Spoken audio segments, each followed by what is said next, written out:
नमस्ते दीदी भैया, देखिए हमारे यूट्यूब चैनल पर जा रहा है बहुत प्यारा है देवी माता का गीत। आप लोग देखिए, लाइक शेयर सब्सक्राइब करिए, फुल वॉच के साथ साथ सपोर्ट करिए और आगे बढ़िए। इन दोनों दीदी का जैसे चैनल का नाम है, क्या नाम है? पीरिया गोरखपुरिया पे जा रहा है देखिए गीत, आप और लोग लाइक देखिए, शेयर सपोर्ट करिए। पीरिया गोरखपुरिया 304 ये दीदी के चैनल के नाम है, उसी चैनल पे गीत जाएगा। आप लोग देखिए, सपोर्ट और करिए, ज़्यादा से ज़्यादा शेयर करिएगा। कमेंट बॉक्स में बताइएगा ये गीत आप लोग को कैसा लगा, क्योंकि ये नए चैनल है तो हम लोग पहली बार गा रहे हैं। इस पे बड़ा वीडियो बना रहे हैं। माता जी का गीत आप लोग तो जानते हैं, पहली बार तो माता जी का गीत निकलता है उस पर।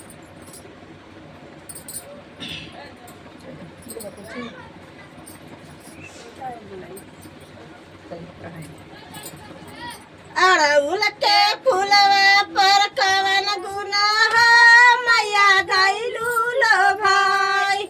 अड़उल के फूलवा पे कवन गुनाह मैया गइलू लो भाई।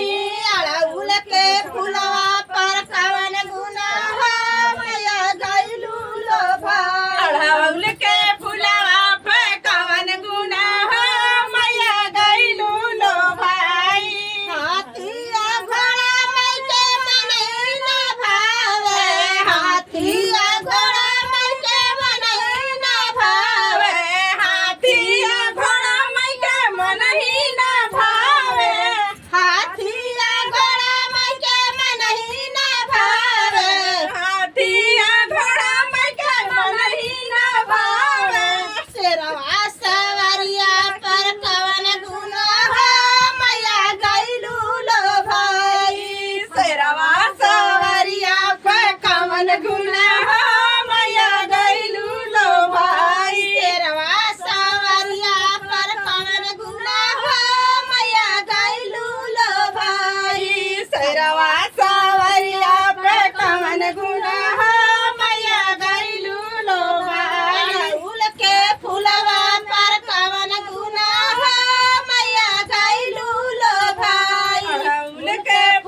ललकी चुनरिया में कवन गुण हो मैया गइलू लो भाई। अड़हुल के फुलवा पर कवन गुना हो मैया गइलू लो भाई।